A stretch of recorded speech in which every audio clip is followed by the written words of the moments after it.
नंदिनी एक छोटे शहर की लड़की थी, लेकिन उसके सपने बहुत बड़े थे।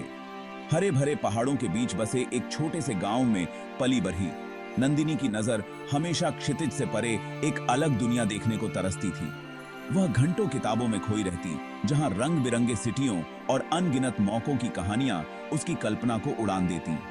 नंदिनी एक ऐसे जीवन का सपना देखती थी जहां वो दुनिया पर अपनी पहचान बना सके, एक ऐसा जीवन जो उद्देश्य और मायने से भरा हो। उसका परिवार साधारण था और अपनी परंपराओं से जुड़ा था, लेकिन उन्होंने नंदिनी के अंदर की चिंगारी को पहचाना। उन्होंने उसकी आकांक्षाओं को बढ़ावा दिया, उसे कड़ी मेहनत, लगन और ईमानदारी की अहमियत समझाई। नंदिनी के पिता एक किसान थे, जिनके हाथ कठोर थे लेकिन दिल सोने का था। वो अक्सर नंदिनी से कहते, दुनिया तेरे कदमों में है नंदिनी, जा इसे जीत ले और हमारा नाम रोशन कर। उम्मीदों से भरे दिल और सपनों से भरे सूटकेस के साथ नंदिनी ने अपने प्यारे गांव को अलविदा कहा। उसे मुंबई जैसे चहल पहल भरे शहर में एक अच्छी नौकरी मिल गई थी। ये शहर अलग अलग संस्कृतियों का संगम था और नंदिनी की आकांक्षाओं का द्वार भी। ट्रेन का सफर भावनाओं के उतार चढ़ाव से भरा था। बचपन की जानी पहचानी जगहों और आवाजों को पीछे छोड़ते हुए उसके मन में उत्साह और घबराहट दोनों थे। मुंबई पहुंचते ही नंदिनी का स्वागत शोर शराबे और रंगों की एक अलग ही दुनिया ने किया। शहर की रफ्तार बहुत तेज थी, जो गांव के शांत और धीमे जीवन से बिल्कुल अलग थी।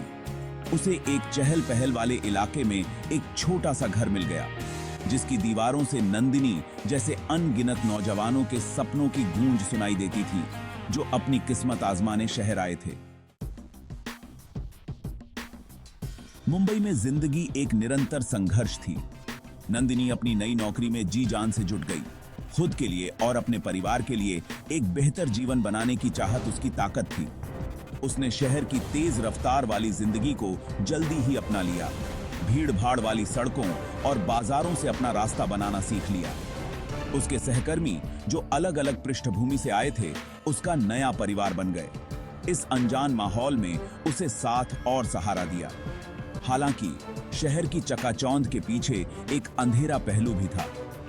नंदिनी को जल्द ही एहसास हो गया कि मुंबई गरीबी और अमीरी के बीच एक भयानक खाई वाला शहर भी है। उसने शहर के जीवन की क्रूर सच्चाइयों को अपनी आंखों से देखा।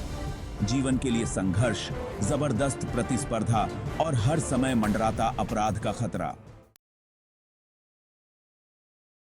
एक दिन नंदिनी की जिंदगी ने एक अप्रत्याशित मोड़ लिया। उसकी मुलाकात करण नाम के एक आकर्षक रियल एस्टेट एजेंट से हुई, जिसने उसे एक आकर्षक निवेश का मौका देने का वादा किया। जल्दी अमीर बनने की चाहत और अपने भविष्य को सुरक्षित करने की चाह में नंदिनी ने सावधानी को ताक पर रख दिया। उसने अपनी सारी जमा पूंजी उस घर में लगा दी, जो उसे एक सपने जैसा घर लगा था, लेकिन उसे क्या पता था कि वो एक क्रूर धोखे का शिकार होने वाली है। जब उसे एहसास हुआ तो मानो उसके ऊपर आसमान टूट पड़ा। घर नकली था, दस्तावेज जाली थे और कर्ण उसकी गाढ़ी कमाई लेकर गायब हो गया था। नंदिनी पूरी तरह टूट गई थी। अपने नुकसान का बोझ उसे कुचल रहा था, उसकी हिम्मत तोड़ रहा था। उसने वो सब कुछ खो दिया था जिसके लिए उसने इतनी मेहनत की थी, और इस अन्याय ने उसे अंदर तक झकझोर कर रख दिया था। धीरे धीरे शुरुआती सदमा निराशा में बदल गया।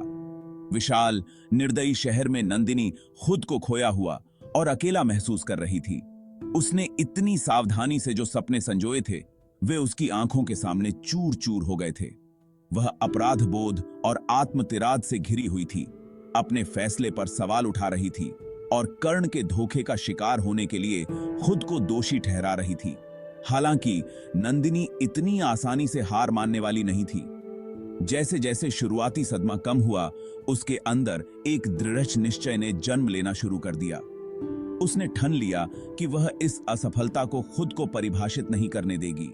वह बहुत आगे निकल आई थी और उसने बहुत कुछ झेला था।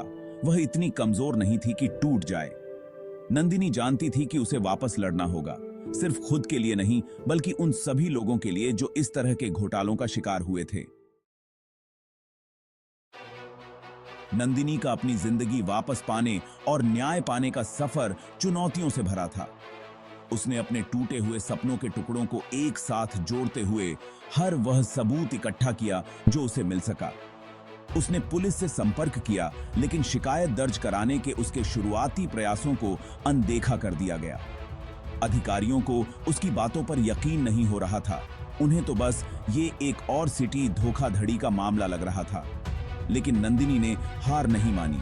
उसने कानूनी सलाह ली और आखिरकार उसे एक दयालु वकील मिल ही गया जो उसका केस लड़ने को तैयार हो गया। कानूनी लड़ाई लंबी और कठिन थी, जो उसे भावनात्मक और आर्थिक रूप से तोड़ रही थी। उसे अनगिनत असफलताओं, नौकरशाही बाधाओं और कानूनी व्यवस्था की पेचीदगियों से जूझना पड़ा।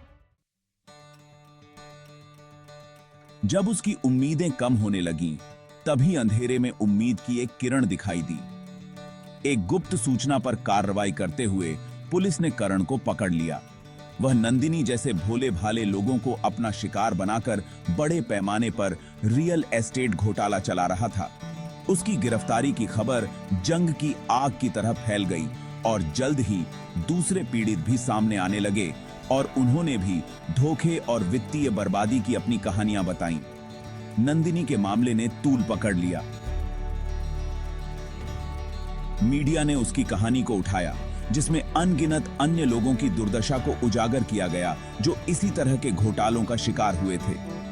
कर्ण और उसके साथियों के खिलाफ तेजी से और कड़ी कार्रवाई करने के लिए अधिकारियों पर जनता का दबाव बढ़ने लगा। नंदिनी खुद को सुर्खियों में पाती है, जो उन लोगों के लिए उम्मीद और लचीलापन का प्रतीक बन गई थी जिनके साथ अन्याय हुआ था।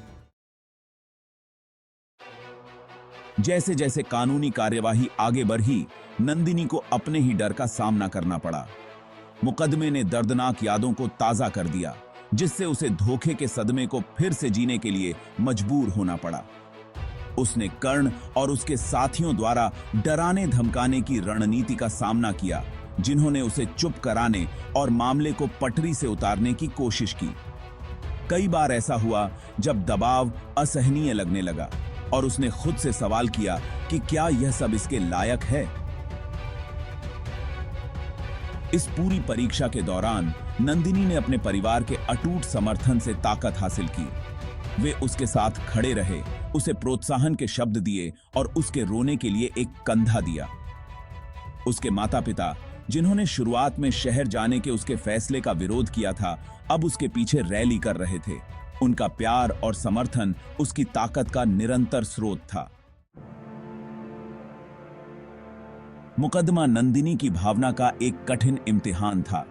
उसे धोखे के दर्दनाक अनुभव को फिर से जीना पड़ा, अदालत में अपने अपराधी का सामना करना पड़ा और उसके विश्वासघात का ब्यौरा सुनाना पड़ा। बचाव पक्ष के लॉयरों ने उसे बदनाम करने की कोशिश की, उसे एक भोली और लालची महिला के रूप में चित्रित किया, जिसे वह मिला जिसकी वह हकदार थी। हालांकि नंदिनी ने चुप रहने से इनकार कर दिया। वह गवाह के डिब्बे में लंबी खड़ी रही। उसकी आवाज अटूट थी, क्योंकि वह अपनी सच्चाई बयां कर रही थी। उसकी हिम्मत ने दूसरों को भी आगे आने के लिए प्रेरित किया। न्याय के लिए जो लड़ाई अकेले शुरू हुई थी, वह भ्रष्टाचार और धोखाधड़ी के खिलाफ एक सामूहिक लड़ाई में बदल गई। अदालत का कमरा एक युद्ध का मैदान बन गया, जहां सच्चाई और ईमानदारी का टकराव छल और हेरफेर से हुआ। इस सब के दौरान नंदिनी दृढ़ रही। उनका दृढ़ संकल्प इस विश्वास से प्रेरित था कि न्याय की जीत होगी। ये आयकाई थी। महीनों की कानूनी लड़ाई के बाद आखिरकार फैसले का दिन आ ही गया। जैसे ही जज ने झूरी के फैसले को पढ़ा, फैसला सुनाया, अदालत का कमरा उम्मीद से भर गया। कर्ण को सभी आरोपों में दोषी पाया गया। कमरे में एक सामूहिक कराह भर गई। उसके बाद तालियों की गड़गड़ाहट हुई। न्याय हुआ था। नंदिनी की जीत उसकी अटूट भावना और चुप रहने से इनकार करने का प्रमाण थी। उसने न केवल अपनी जिंदगी को वापस पाया था, बल्कि दूसरों के लिए न्याय की राह भी प्रशस्त की थी। उसकी कहानी एक प्रेरणा बन गई, उन लोगों के लिए आशा की किरण बन गई जिनके साथ अन्याय और दुर्व्यवहार हुआ था। नंदिनी का सफर एक शक्तिशाली अनुस्मारक था कि विपरीत परिस्थितियों में भी साहस और दृढ़ता छल और अन्याय पर विजय प्राप्त कर सकती है।